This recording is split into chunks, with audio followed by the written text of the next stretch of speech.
Ayan, magandang araw, gabi, umaga, hapon, sa inyong lahat, saan man kayong sulok ng mundo sa ngayon. Ayan, andito na po ang part 2 na ating Reverse Wonder. Kaya panoorin po natin ang iba't ibang klase or iba't ibang uri ng isda. Ayan po, napakalinaw ng tubig. Diyan po natin makikita ang napakarami palang iba't ibang klase ng isda. Hindi lang natin masyadong nakikita yung iba. Char. Ayan. Tingnan nyo ang lalaki ng isda. Hindi ko akalain ganito pala. Ang ibang isda, no? So, nakaka-amaze siya. Siyempre, hindi natin siya pwedeng hulihin or kainin dahil nga, ano lang ito pan-display lang ba? For aquarium only. For aquarium. Ay, makikita natin dyan, ayan na super laki na nung iba. Tapos yung iba maliliit, siyempre, diba? Ayan o, haba, nakakamis, diba? Hindi ko rin alam kung anong tawag sa mga yan. Pero may mga pangalan yun dyan sa gilid. So, hindi ko na tinignan kasi nga, nagbibidyo lang ako. Yun lang yun. Diba? Ang gulo ni Mods. Ayan, may buhaya. Buhaya ba yan? Di ko makita. At malabo ang aking mata. Ayan. Sa ngayon, yung video natin is medyo mahaba-haba. Kaya mahaba-habang voice over ito. Naku, ang taba nito. Masarap siguro ito. Malamang. Kaya lang hindi siya, hindi siya pwedeng kainin. So, ayun ang haba ng balbas. Balbas ba yun?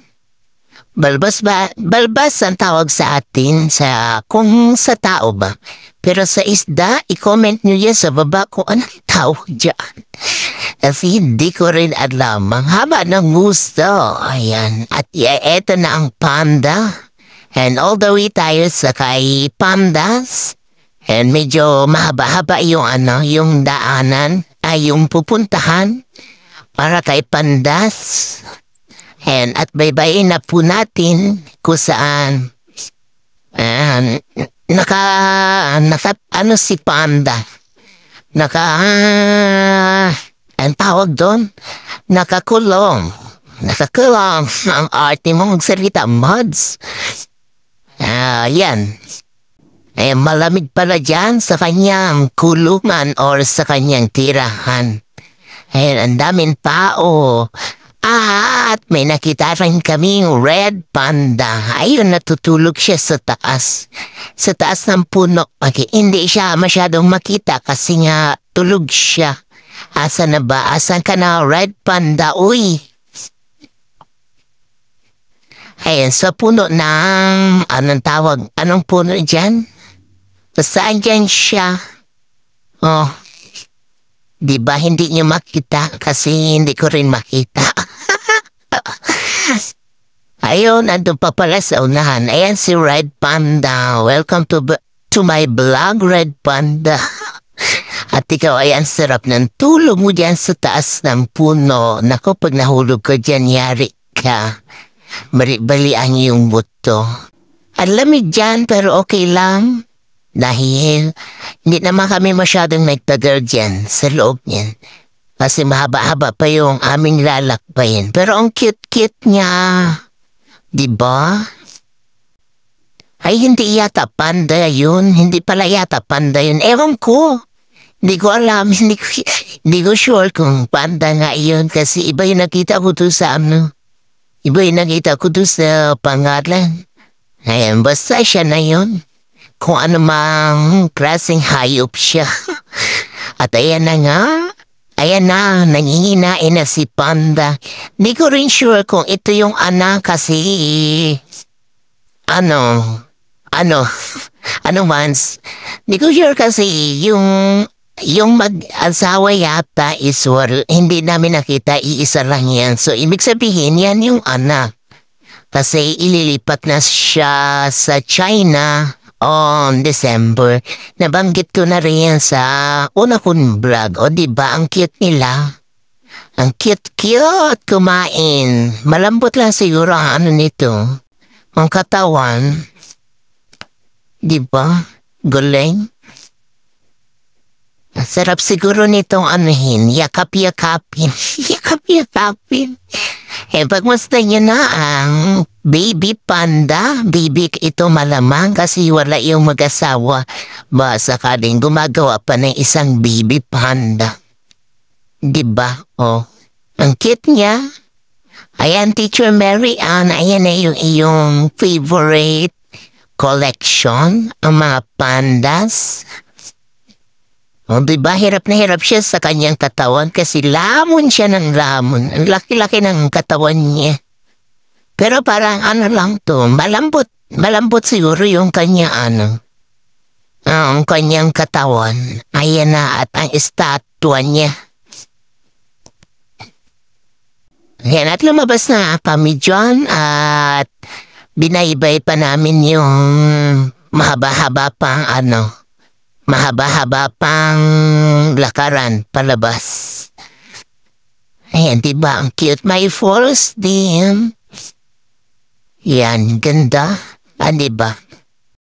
Naku, nakakapagod pala mag-voice over. Hindi mo na alam kung ano isasalitain mo, ano sasabihin mo.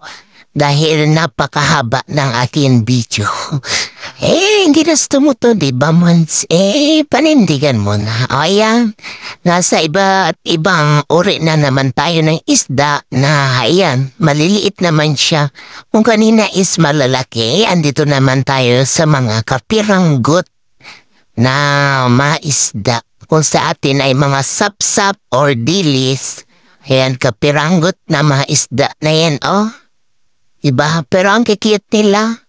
At talagang alaga sila dito. Ang linaw na malamang malinaw pag maliliit yung maisda kasi siya. Basta, yun lang ang napansin ko. Kasi yung malalaki kanina, doon sa una kong video is malabo yung aquarium. So, ibig sabihin, pag maliliit, at ayan na nga yung mga pangalan, pag maliliit, so malinaw yung tubig. So pag malalaki, medyo malabo yung tubig. Ganon. Diba? Tingnan nyo. Ang linaw ng tubig pag pag maliliit talaga. Oo naman, ulit-ulit ka. Ayan, ang kukit nila, no? Ay, sana all isda na lang din ako. Dahil ang laya nila, diba? Wala nang gugulo, wala nang mamarites sa buhay nila. Ayan, ganda. Diba? Yan yung mga pangalan nila. So, tingnan nyo na lang kung anong mga pangalan nila kasi hindi ko rin sila kilala. Sa kanilang mga, pangalan. Kung anong tawag dyan. Ayun pa yung malalaki. Malalaki doon, no? Sa last na ito, medyo sa sa palabas na. So, mas maganda yung part na palabas kasi maganda yung mga aquarium at malinis na rin. Ayan, ang liwanag na ng At may nakita rin yata kaming orangutan ito. Ito na yung mga kapatid ninyo. Ay, hindi pa pala, bibi. Bibi ba yan? Or ewan ko, ang labo talaga ng mata ko pag nag-voice over ako kasi kailangan ko pang isubsub yung uso ko dito sa cellphone para marinig ninyo ang boses ko. Ayan, at may medyo malaki-laki pang mga isda sa huling part na aking video. Sa hulihan na rin ito na The River's Wonder. Ayan, diba? Laki ng isda. Cute. Yan. Sa mga nakakakilala sa mga isda na yan, alam nyo kung anong tawag dyan. Ayan, paki-comment nyo naman dyan sa baba. At sa mga nanood, sana nag-enjoy kayo sa aking video at natuwa or nainis kayo sa aking pag-voice over. Bahala kayo dyan.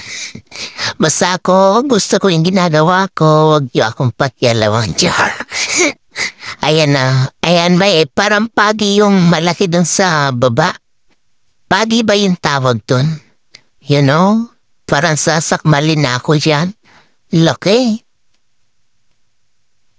Kanguso ko yung iba kasi matutulis yung uso. Ganun daw yung uso ko, matulis. Kaya may mads tama na. Ayan, di ba? Ang cute. Sobra akong nalibang dito. Sobra akong nagustuhan yung The River's Wonder. Kaya sa mga nasa SG, puntahan nyo na ito. I-grab nyo na kahit medyo mahal. $38 ang ticket dito, ang entrance niya. So, pag may pagkakataon na pwede nyong i-grab, so i-grab nyo na kasi malilibang kayo sa mga nandito. Kasi ako, for me lang naman, nalibang ako ng husto, medyo gumaan yung aking pakiramdam. Charot. Drama. Pero totoo, nakakamiss siya at thankful ako kay Ging kasi dinala niya ako dito. I mean, isinama niya ako dito. Ayan, at sa mga susunod pa naming adventure na lagi naming gagalaan na magkakasama kami.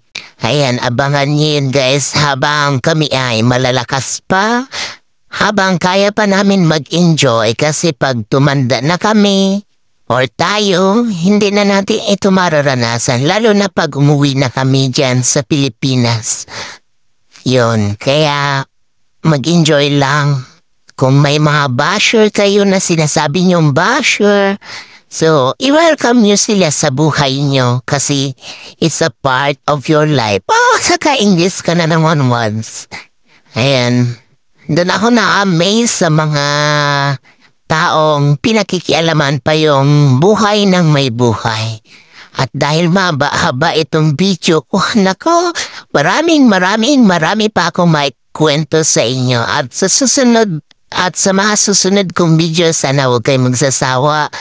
Ayan, sa mga ayaw sa akin, so go lang kayo, scroll nyo ang inyong mga phone kasi wala naman mawawala sa akin kung ayaw nyo sa akin at hindi nyo alam na ayaw ko rin sa inyo.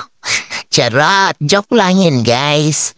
Ayan, sa may mga ayaw sa atin, i-welcome natin sila sa ating mga buhay at yan, palabas na kami. Diba? Marami akong natututunan sa mga may ayaw sa akin sa ganitong style ko ba. Ayan. Pagdiwang kayo kung ayaw nyo sa akin kasi magdidiwang rin ako sa aking buhay. At yan, may pagong pa pala kami nakita dyan. Wala pa yata yung monkey. Yung mga kapatid ko, hindi ko pa yata nakita. At palabas na kami. Ewan ko kung nakita nyo na yung monkey. Diba?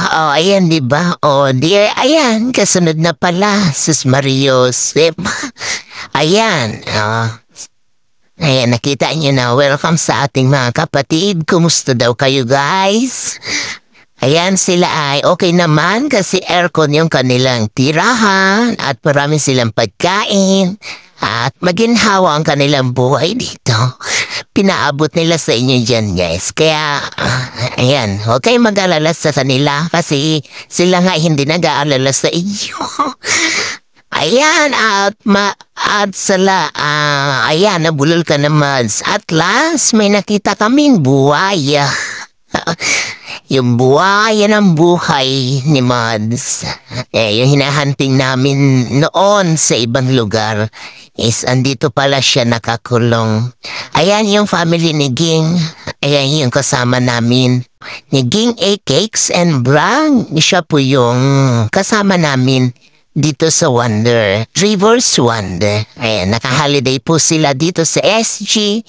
Kaya nag-enjoy din sila. Sinamahan lang namin kasi at the same time Sunday nung kami ay pumunta dyan. Ayan ang gaganda pa ng kulay ng mga na isda, diba? Yellow. Parang si Ninoy Aquino lang. Yung mga dilawan dyan, yung favorite. Ayan, eto na. At may violet pa rin. Violet. Ayan. So, talagang nalibang ako dito. Ay, nasulit ko yung $38 ko. Nag-enjoy, nabusog ako, nabusog ang mata ko. Kahit medyo may kamahalan, at least na-enjoy ko. Diba? Ayan, hayaan natin yung pera ang mawala sa atin. Huwag lang yung mga taong mahal natin sa buhay at yung mga taong nagtitiwala sa atin. Ang cute ng isda. Sarap igisa. Igisa. Diba? Anong tawag dyan? Parang tilapia ito eh. Kaya napagod ako mag-voice over. Ang pagod rin pala, no? Mapagod siya pag mahaba ang video mo. So, ibig sabihin, okay lang siya pag maiksi ang video mo. At papalabas na kami niyan. Di ba? Ang ganda. May mas maganda pa dyan sa... Kasi yung papalabas na yun, aircon na yun eh. Pero yun sa gitna, open air siya. Ayan, nandyan yung nanay yan ni Ging A Cakes and Vlog, yan naka-green. Tapos yung anak niya yung naka-black. Tapos yan si Sai, yung friend namin na Chobilita. Ayan, yan yung aming buhay na kaibigan. I mean, buhay sa katatawanan. Magkukwento ka pa lang, tatawa na siya. So, ibig sabihin, hindi mo tatawanan yung kwento, yung tawa niya ang yung tatawanan.